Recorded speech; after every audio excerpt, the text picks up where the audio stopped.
नमस्कार दोस्तों। आज फिर मैं आपके बीच में हूँ अपने कुछ विचार साझा करने के लिए। आज बाल दिवस है। बाल दिवस हमारे आज़ाद भारत के प्रथम प्रधानमंत्री पंडित जवाहरलाल नेहरू जी के जन्म दिवस के रूप में भी मनाया जाता है। पंडित जी का सोचना था कि हम आज अपने बच्चों को जिस तरह से शिक्षा दीक्षा संस्कार सुविधाएं और अपने संस्कृति का ज्ञान देंगे, उसी तरह का भारत हमें भविष्य में मिलेगा। हमारे बच्चे ही कल के भारत का निर्माण करेंगे और वही विश्व में भारत को विश्व गुरु के रूप में स्थापित करेंगे। ये बहुत उच्च विचार है और उनकी सोच बड़ी दूरगामी थी। इससे पहले जो बाल दिवस है वो 20 नवंबर को मनाया जाता था, जो संयुक्त राष्ट्र द्वारा घोषित दिवस है। और पंडित जी की मृत्यु 1964 के बाद ये दिन जो है, जो 20 नवंबर को मनाया जाता था, वो 14 नवंबर को मनाया जाने लगा पंडित जी के जन्मदिन के अवसर पे। ये भारतीय संसद द्वारा पारित किया गया प्रस्ताव कि हम लोग अब इस दिन को बाल दिवस के रूप में मनाएंगे। अब जो पंडित जी की जिस तरह से सोच थी, उसी तरह से बच्चों को आज के दिन हम लोग भविष्य की एक योद्धा की तरह देखते हैं, जो हमारे देश को आगे बढ़ाने का काम करेंगे। पर आज की डेट में जो सिनेरियो है या परिस्थितियां हैं, उसमें अगर आप देश प्रेम या अपने पूर्वजों के बारे में या कुछ और ऐसी चीज़ें जो गर्व करने वाली हों, शायद हमारे बच्चों में वो ज्ञान नहीं है, या हमने डाले नहीं, या हम लोग कुछ अलग से कुछ ऐसी चीज़ें नहीं कर पा रहे हैं कि बच्चों में वो चीज़ हो। तो इसका जो भी कारण रहा हो, आजकल उपभोक्तावाद की संस्कृति है। हर आदमी दौड़ भाग में लगा हुआ है और हमारे बच्चे भी अपने भविष्य को बनाने के लिए लगे हैं। वो भी सोचते हैं कि हम इस दौड़ में कहीं पीछे ना रह जाएं, और हम भी ये सोचते हैं कि आज कुछ जितना भी हम कमाएं अपने बच्चों के भविष्य के लिए कुछ खर्च कर सकें, उनको अच्छी एजुकेशन दे सकें। परंतु इसी बीच में अगर हम देखते हैं तो कुछ ऐसे संस्कार हैं या कुछ ऐसी परिस्थितियाँ या कुछ ऐसी चीज़ें जो पहले भविष्य में हमें अपने भारत को विश्व गुरु बनाने के लिए ज़रूरी होंगी, वो हमसे छूट जाती हैं। उदाहरण के तौर पे हमारी जो पाठ्य पुस्तकें हैं, जब हम पढ़ते थे, बच्चे थे या अभी के बच्चे हैं, उनको हमने एक पढ़ने के साधन के रूप में लिया। मतलब ये है कि हमने एक इतिहास को रटा और उसी के हिसाब से उनकी प्रश्नावली जो आती थी एग्ज़ाम में, एग्ज़ाम देख के पास होने के लिए नंबर पाने का एक माध्यम बनाया। कहीं पे भी हमने उस चीज़ को उस रूप में नहीं जोड़ के देखा जो हमारी पहले की संस्कृति थी, या जो हमारी मनीषियों ने, हमारे विद्वानों ने पहले कुछ ऐसे कार्य किए जिससे देश में कुछ ऐसा चीज़ें पैदा हुई जो हमारे आज के रूप में जो भारत खड़ा है वो पहुंचाने में जो कार्य किए।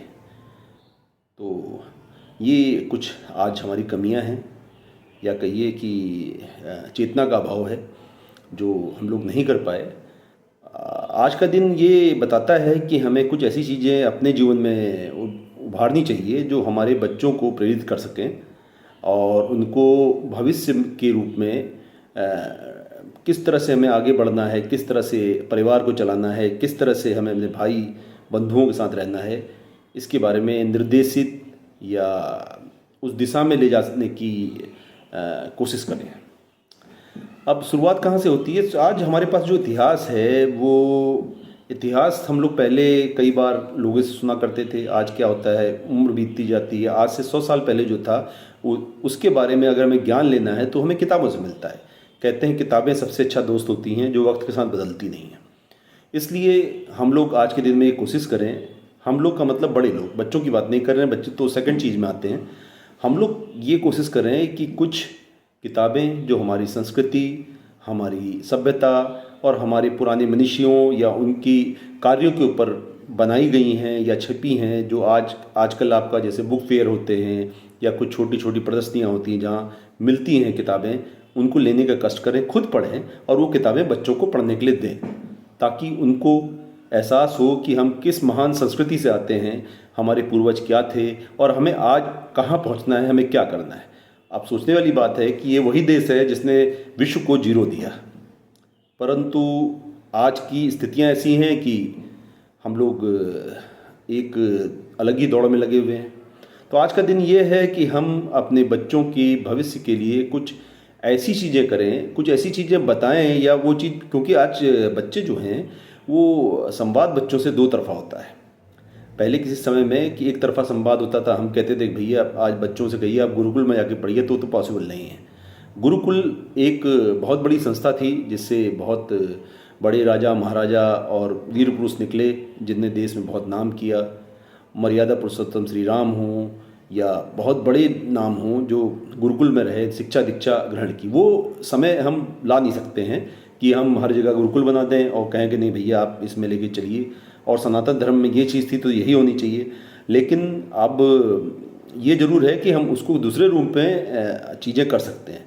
और बाल मन जो होता है, बाल मन में जो आप छाप छोड़ देते हैं वो छाप भविष्य में बनी रहती है। मतलब ये है कि अगर आप आदत 4 लोग 5 लोगों के बीच में बचपन में जो बात करते हैं, तो बच्चों का जो दिमाग होता है एक बिना लिखी हुई किताब होती है। उसमें कुछ चीज़ें आप लिखते हैं जो अच्छी या बुरी हैं। जैसे घर में हम लोग बात करते हैं तो पहले तो बच्चों से कहते हैं कि भैया ऐसा है कि चोरी करना अपराध है, झूठ बोलना अपराध है, किसी की बुराई करना अपराध है। परंतु घर में खुद ही मुस्कुराते हुए एक दिन कहते हैं कि अरे यार आज तो हमने उसको बेवकूफ़ बना दिया, झूठ बोल दिया, वो भी बोल दिया, तो वो आदमी जो है क्या है, हंसते हैं आपस में। तो उससे बच्चों के संस्कार ये जाते हैं कि उनके दिमाग में भी विरोध रहता है कि पिताजी तो बोलते हैं कि झूठ बोलना पाप है, परंतु आपस में भाई बंधियों से अपने फ़ायदे के लिए हम लोग झूठ बोलते हैं।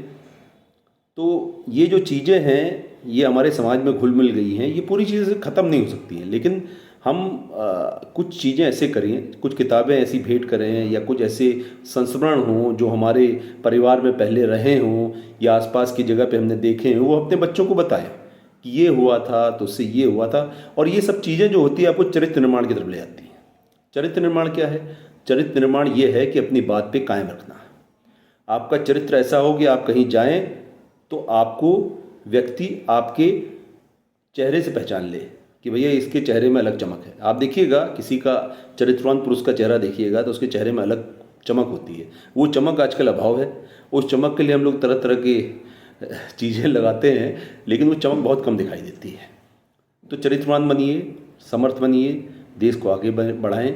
ये कैसे होगा? ये तभी होगा जब हमारी पीढ़ी आगे जाके अपनी पूर्वजों को, अपने संस्कारों को, अपनी बातों को और अपनी चीज़ों को जो पहले गुजर चुकी हैं उनको याद करें। जैसे हम लोग कुछ गलत काम, भले आपने देखा होगा कुछ ऐसे लोग होते हैं जो दिन भर अलग तरह के काम करते हैं और शाम को मंदिर में जाके घंटी बजाते हैं, तो इससे बड़ा गलत संदेश जाता है। और मेरे ख्याल से जो ज़्यादा मतलब चीज़ों में इन्वॉल्व रहते हैं, मतलब कोई गलत फहमी में इधर गलत करना उधर गलत करना, वो सबसे ज़्यादा पूजा करते हैं, संदेश ही गलत जाता है। पूजा करने का मतलब होता है कि आप अगर पूजा कर रहे हैं तो अपने आराध्य देव को, अपने को समर्पित कर दिया और उनके ऊपर सब छोड़ दिया। लेकिन हमारा हिंदू धर्म हो या जो पौराणिक जो भी बड़े बड़े महापुरुष हैं, उनके जीवन से भी सीखने को मिलता है कि हम कर्मशील बने। कर्म ही सब कुछ है। भगवान भी तब साथ देगा जब हम लोग अपना कर्म करेंगे। वो बात अलग है किसको कितना मिला। तो हम अपने बच्चों को कर्मशील बनाएं, बच्चों को इंडिपेंडेंट बनाएं, बच्चों को चरित्रवान बनाएं। आज के दिन में ये हमें सोचना पड़ेगा और पहले कुछ संस्कार अपने अंदर डालने पड़ेंगे और वही संस्कार आगे हमें अपने बच्चों तक पहुंचाने पड़ेंगे। सभी बच्चों को बाल दिवस की बहुत बहुत शुभकामनाएं। आशा है कि कुछ बातें आपको पसंद आई होंगी और कुछ चीज़ें मुझे सीखने को मिलेंगी आप लोगों की कमेंट के माध्यम से, और मैं भी कुछ नया करने की कोशिश करूंगा अपने जीवन में। आप सब भी करें। सभी अपने बच्चों का भविष्य सुंदर हो, सुखमय हो, वो जीवन में आगे बढ़ें और हमारा देश विश्व गुरु के रूप में स्थापित हो। इसी कामना के साथ जय हिंद, जय भारत, भारत माता की जय। वंदे मातरम।